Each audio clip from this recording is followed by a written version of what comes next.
Okay, today we're going to talk about propellers and rotors, and I'm trying to build up a series of lessons here on how to model airplanes and helicopters and quadcopters for more as a hobby. If you're a model airplane maker or an amateur designer of airplanes, this is good to learn. This is a very simplified analysis, as there's plenty of real good information that goes into more details. This is just to get you a feel for how aerodynamics and how airplanes and helicopters might work.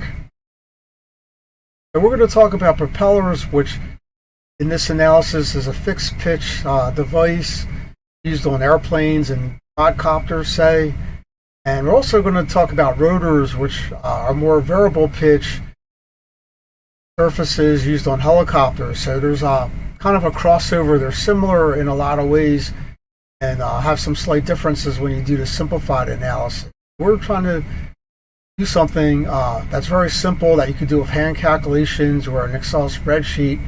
We're going to build up. This is the second in the series of lessons that I've given on aerospace, and so we're doing a simplified analysis so we could do hand calculations, do quick calculations, so we don't have to do too much like finite element type of work on a computer. So this simplified analysis assumes the propellers or rotors in this analysis have no twists or flat plates with airfoil. So possibly in future lessons we could look at twists, but to do a simplified analysis we're going to assume that there's no twists in these rotors or propellers, and we're going to assume that they're flat plates with no airfoils. That makes things very easy to compute. So if you have no airfoil, assume the coefficient of lift is too high, which makes things very easy, so we don't have to look up any airfoil tables what our coefficient of lift is.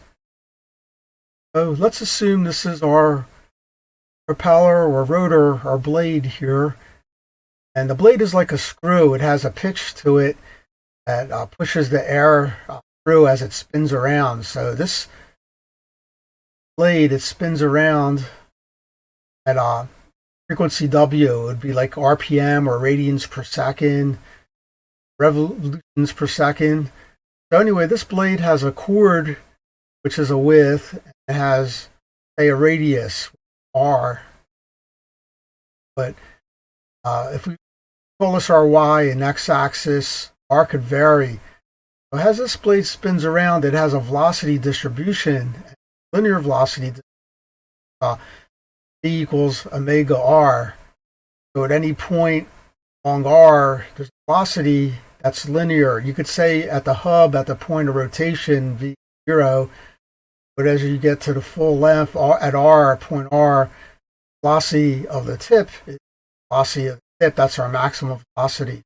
Linear with the length of the blade, linear velocity distribution, we could say V equals omega r. Now our dynamic pressure, which derived from the equation 1/2 rho v squared, you could take V and squared and plug that in, so then it'd be 1/2 rho omega squared r squared. So you'll see that this has a parabolic distribution function of r because r is squared. So as you get towards the end, towards the distance r, the dynamic pressure builds up in a parabolic fashion.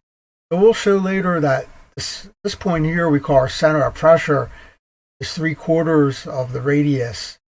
3/4 r is where you could imagine that the average dynamic pressure or average force, if you could take your distributed forces, it would be equivalent to the full force at the point. We call it our center of pressure. It's an imaginary thing. It's just something we do for analysis. But in actuality, the pressure is distributed. As this thing spins, it'll be parabolic distribution, where the velocity will be a linear distribution. We're going to talk about dynamic pressure. So at the tip of the blade, that's where our maximum dynamic pressure would be, because that's our maximum velocity. Dynamic pressure is 1/2 rho omega squared big R squared, because the velocity at the tip is omega r. But we're trying to get the average dynamic pressure to simplify our analysis so we don't have to do things like blade element models. We can assume our dynamic pressure, our average dynamic pressure works at the center of pressure.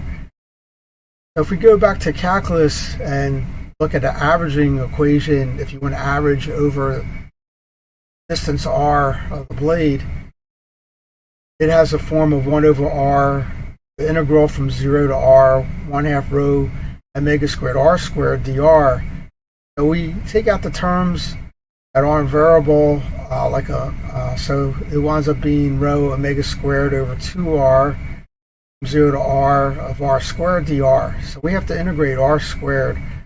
The integral of r squared is r cubed over 3, so we bring that out. And so when we combine the terms, well, the r's cancel here. So we wind up with an equation rho omega squared r big R squared over 6. Okay, so this would represent our average dynamic pressure. This makes it much easier to compute. It's a simplified analysis. So in that way, we don't have to do like blade element or some other very complicated analysis. We can look at it in a very simple way. Now we want to prove where our center of pressure is, and we could go back to calculus and look up the centroid equation. If you look it up in a calculus book, I guess it's called the first moment, it has this form. So we could go and take our equation. Ry is this is our dynamic pressure equation again, but you add r there. That's our x, kind of equivalent to our x term, dr, over the dynamic pressure equation again. So if we integrate those, you get like a r cubed, integral of r cubed, because it's r times r, over the integral of r squared. And that winds up being r to the 4th over 4, and you get r to the cube over 3. So if you factor these through, you get 3/4 r. So if we go back to our picture here, this r center is 3/4 the distance from the root. So this helps to simplify our analysis. We can assume all the forces and the average dynamic pressure works at this point, which is the center of pressure. It's kind of averaging. In actuality, it's not that way, but just to simplify our analysis, that's the reason why we do this. So it's like an averaging type of method. So let's do a simple example for a simple propeller, say for a model airplane. So let's say we have a small model airplane with a 6-inch propeller. So it's a 2-bladed 6-inch by 3 propeller for a model airplane that is spinning at 10,000 RPM. The way you buy propellers for model airplanes, or even a full-size plane that has a fixed pitch, first number is the diameter, and second number represents the pitch displacement. So for example, in this one, if it's in inches, for every revolution that the propeller turns, it pushes 3 inches of air. So it's kind of like the lead on a screw. So that's how you go about purchasing a propeller. You can get, the higher this number, the greater the pitch. So you can buy different pitch propellers. So let's say we have a small 6-inch by 3 propeller for model airplane that is spinning at 10,000 RPM. Let's say the chord of the blade is 0.6 inches, so you could average the chord over the blade, because the chords are usually variable on these propellers. So to determine the blade pitch, we know the diameter of 6 inches, and we know the pitch displacement is 3 inches per revolution of blade, and we know the chord is 0.6 inches. So the radius of this blade is going to be half of the diameter, which 3 inches. That's the radius of the propeller. But anyway, the way you would figure out the pitch of the propeller, the tangent of the, say, theta is the pitch, is equal to this pitch displacement over pi d. So that's you can do that geometrically. What pitch in degrees do we need to displace 3 inches of air for a propeller? So anyway, to get that, angle, it's 3 divided by pi 6 because our diameter is 6 inches, and our pitch displacement is 3. So that winds up being 9.043 degrees or 0.1578 radians.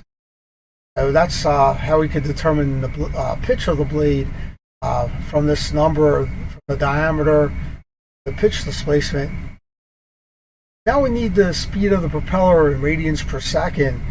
We know the speed is 10,000 revolutions per minute. So we have 2 pi rads per revolution, and in a minute there's 60 seconds. So we want to get this in radians per second, so that's equivalent to 1047.197 radians per second. Next, we could get the density of air at sea level, and you can look this up in a standard atmosphere table. So it comes out to 0.0023769 pounds seconds squared over foot squared, and we want to convert it into inch units. So we're going to divide it by 12 to the 4th power because there's 12 inches per foot. That winds up being 1.162 times 10 to the minus 7 pounds seconds squared per inch to the 4th power. Now we're going to compute our average dynamic pressure. So we're going to use the equation that we derived previously. Did it right here. Get back to the equation. So our average dynamic pressure is rho omega squared r squared over 6. When we plug that in, we need the one in the inch units. So it's 1.1462 times 10 to the minus 7 pounds seconds squared over inches to the 4th power times the radians per second, which is 1047.197 radians per second. So we square this term. Our radius is 3 inches of the propeller, and we square that term. If you look at the units, everything cancels. Divided by 6, we get 0.1885 pounds per squared. So that's our average dynamic pressure of the propeller. Now we want to try to compute the thrust of the propeller. We know the surface area of the propeller is the radius times the chord.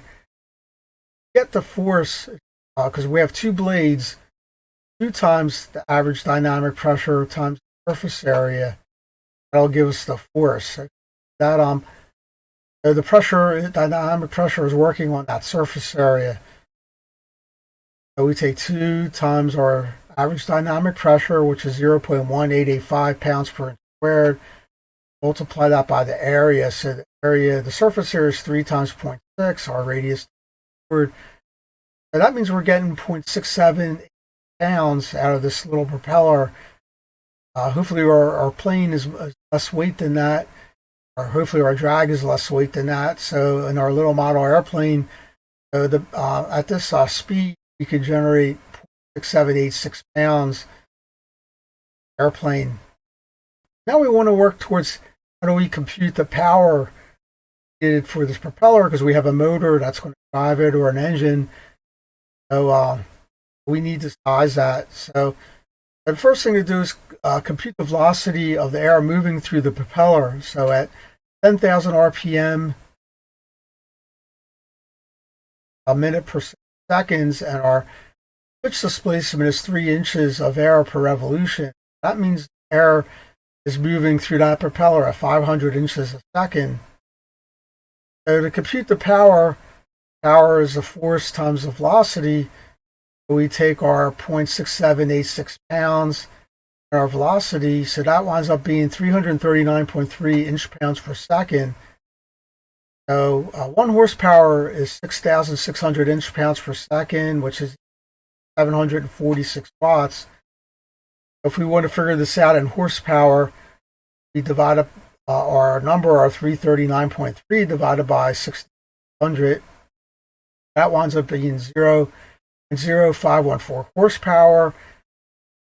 So if we want to get that in watts, because you use our battery power for a little motor, that's what we need the size of for. So take our 0.0514 horsepower, multiply that by 746, You get 38.35 watts, which is a reasonable size for a motor. So anyway, we were able to compute the power required to drive the propeller. And so we were able to compute everything that was required of this problem. So the power wound up being 38.35 watts. So that's a nice little motor for a model propeller. Just wanted to go through to make sure we answered everything. So we have this two-bladed 6-inch by 3 propeller for a model airplane that is spinning at 10,000 RPM. The quarter of the blade is 0.6 inches. So we determined the blade pitch. So that was done just by knowing this number 3 here is kind of the pitch displacement. So that was easy to do. We found that that was 9.043 degrees. Determine the average dynamic pressure. We're able to do that. Determine the thrust that the propeller provides and the power needed to turn the propeller at sea level. So the average dynamic pressure for this little toy propeller was 0.1885 pounds per square inch. And the thrust from that little propeller is almost 2/3 of a pound, so it's 0.6786 pounds. So you get some good thrust out of a little propeller. You could possibly lift 2/3 of a pound is a pretty good lift out of a little propeller like that. And so we also computed the power. Yes, so the power is 38.35 watts. We want to make sure we have enough battery power in our electronic servo controller to be able to control that motor. So now we're going to look at a helicopter rotor example, which is very similar to the propeller example, except now the blade pitch is adjustable. So this is an example that we're going to go through to try to get an understanding on the physics, or how to analyze a helicopter rotor in a simple way. So the problem is for a 4-bladed main rotor used on a single rotor helicopter that spins at 250 RPM, and with each blade being 20 feet long with a chord of 2 feet. Compute the lift generated as a function of its collective pitch. So collective pitch is when all 4 blades, they're angled at the same angle. So they all vary at the same angle at the same time. So the helicopter has a weight of 10,000 pounds and is at sea level. So this is the information that we need to know to be able to analyze our helicopter rotor.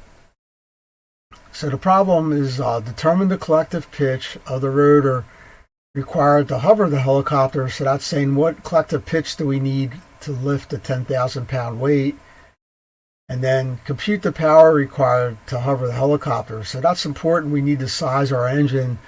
So we want to compute the power required to hover the helicopter. So this is the problem we're trying to solve, a simple problem, and we're going to go through the calculations of that now and show you how to do that in a simple way. So some of the parameters we need to know to design our helicopter rotor, or to understand our helicopter rotor, is the density of air at sea level. So you could look this up in a standard atmosphere table. So the density of air at sea level is 0.0023769 pound-second squared over foot to the 4th power. So this is an important number that we need to know. So the other thing we need to know is the speed of the rotor in radians per second. We have it in RPM. It was given as a 250 RPM up here. So if we take our 250 revs per minute, multiply it by 2 pi rads per rev, the revs cancel, and multiply that by 16 by a minute over 60 seconds, and the minutes cancel, we get 26.180 radians per second. So the coefficient of lift for a flat plate is 2 pi. So that's with no airfoil, you always assume the coefficient of lift is 2 pi. Even if you did have an airfoil, it's not too far off from that usually. So this is the coefficient of lift is 2 pi. So the other things we need to know are the coefficient of drag for an airfoil. So for an airfoil, the lookup tables say the coefficient of drag for an airfoil is 0.045. And the next thing we need to know is the coefficient of drag for a flat plate. So the coefficient of drag for a flat plate is 1.28 if you look it up in a handbook. The next thing that's given is the radius of the rotor. So the radius of this rotor is 20 feet. And the chord of the rotor is a given number that's 2 feet. So this is a 20 foot by 2 foot rotor blade. So obviously the surface area of the rotor is going to be 20 times 2 feet, which is equal to 40 square feet. So now we can compute the average dynamic pressure for the rotor blade, and the average dynamic pressure is a pressure that works on the center of pressure for the rotor blade. And this number is computed just to make it easier to do an estimate on a helicopter. So we know we've previously derived that the average, Q average, is equal to rho omega squared, big R squared over 6. So we're doing our density at sea level, so that comes to 0.0023769 pounds-second squared per foot squared. And our rotor speed is 26.18 radians per second, so we square that. And the length of our rotor is radius, or length of rotor, is 20 feet, so we square that and divide the whole thing by 6. So we get a dynamic pressure for this particular blade to be 108.61 pounds per square feet. So now we want to compute the lift of the rotor blade as a function of collective pitch. So this is a lift equation for the single rotor. So the lift of the rotor is equal to the coefficient of lift times the average dynamic pressure times the surface area of the rotor times the pitch of the blade, and this is in radians. So we multiply that through, and we have the coefficient of lift being 2 pi, and we have our average dynamic pressure, which we computed over here as 108.61 pounds per square feet, and we have our surface area as 40 square feet, which we previously computed up here, times the pitch. So that comes to 27,296.67 pounds per radian. So that would give you the lift of the blade as a function of its pitch as it spinning at 250 RPM. So the next thing we need to compute is the drag for the rotor blade, and it's a similar equation. This is the kind of the fixed drag that's a function of not a function of pitch angle, it's just a function because of the airfoil. So we take our coefficient, we call it drag 1 sub r, the D1 drag for the rotor. So this is the coefficient of drag of the airfoil times the average dynamic pressure times the surface area. So our coefficient of drag of the airfoil is 0.045, which we got out of a handbook. And the average dynamic pressure is 108.61 pounds per square foot, which we previously computed. And our surface area is 40 square feet. So this is kind of a fixed drag. It's not a function of the angle. It's just because it's an airfoil. So that comes out to 195.498 pounds per rotor. So now we're going to get the D2 drag for the rotor blade, and that's the drag that is a function of the pitch of the blade. So we say D2R is equal to the coefficient of drag for a flat plate times the average dynamic pressure times the surface area of the rotor times the pitch of the rotor in radians. So that's we got out of a handbook that the drag for a flat plate just directly into the wind is 1.28, and the dynamic pressure is 108.61 pounds per square foot. That times the surface area of the rotor is which is 40 square feet times the angle gives us 5,560.832 pounds per radian times the blade pitch. So now we want to compute the lift for a four-bladed rotor as a function of collective pitch. So we call it lift for R, which is 4 times this lift So it's 4 times the 27, 296.67 pounds per radian, times the angle of the blade. So that comes to 109,186.68 pounds per radian as a function of the collective pitch of the rotor. So one of the things we're trying to answer is, what is the collective pitch required for the helicopter to lift its own weight? So we know the weight of the helicopter is 10,000 pounds. So if we take this number that we previously computed, this 186.68 pounds per radian, if we take that and we take 100,000 and divide it by that, we get 0.0916 radians, which is 5.247 degrees. So the answer would be, our blade pitch would have to be 5.247 degrees for the helicopter just to lift its own weight in a hover. So the next thing we need to compute is, what is the drag force of the rotor when the helicopter is hovering? So we previously computed our D1 drag as 195.498 for each blade, but we have 4 blades. And then our D2 drag was 5,560.832 pounds per radians, and we know our angle from the weight of the helicopter for this 5.247 degrees is 0.0916 radians. So we're trying to get the drag force, the total drag force of all 4 blades. So it's 4 times the D1 drag plus 4 times the D2 drag at that given angle.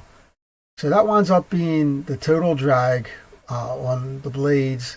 This is working through the center of pressure, which is 3/4 the distance from the root.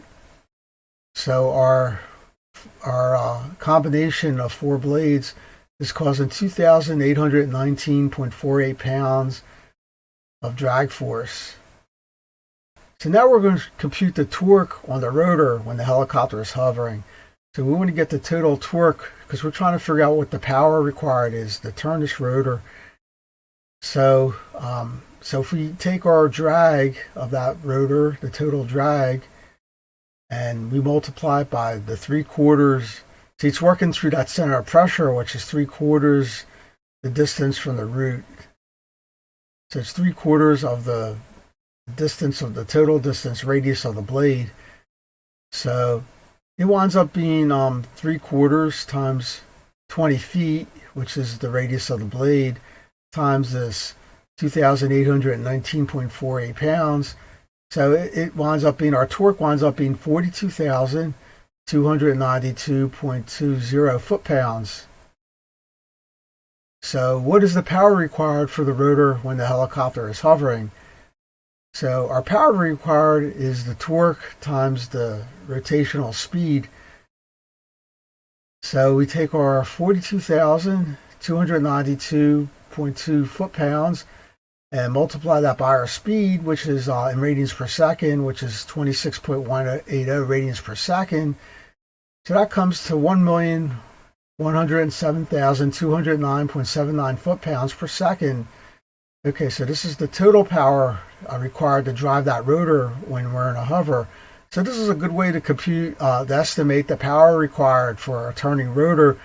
And the trick is to put these in a spreadsheet and do a lot of variations, and to try to design, optimize the design of the helicopter, or try to understand the helicopter, and then maybe add some more details if you do have airfoils later, to try to get a more detailed design.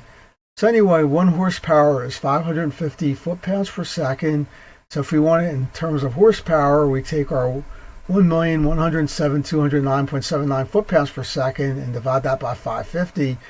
So our total power is 2,013 horsepower that we need to drive this rotor. Quite a bit of power for a helicopter.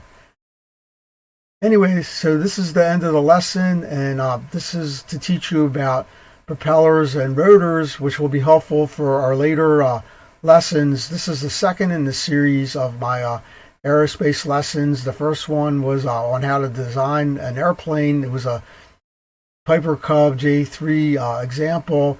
Thought I would start simple on that and build up. So you'll be able to do helicopters and quadcopters and learn the basics of how to model aerodynamics, aerodynamic vehicles in a simpler way rather than having to go through books and books and understand the details. This is a much simpler way. And later on, I do suggest going through the books and understanding more of the details, but this is the most basic way of doing it. So thanks a lot for listening, and talk to you later. Bye now.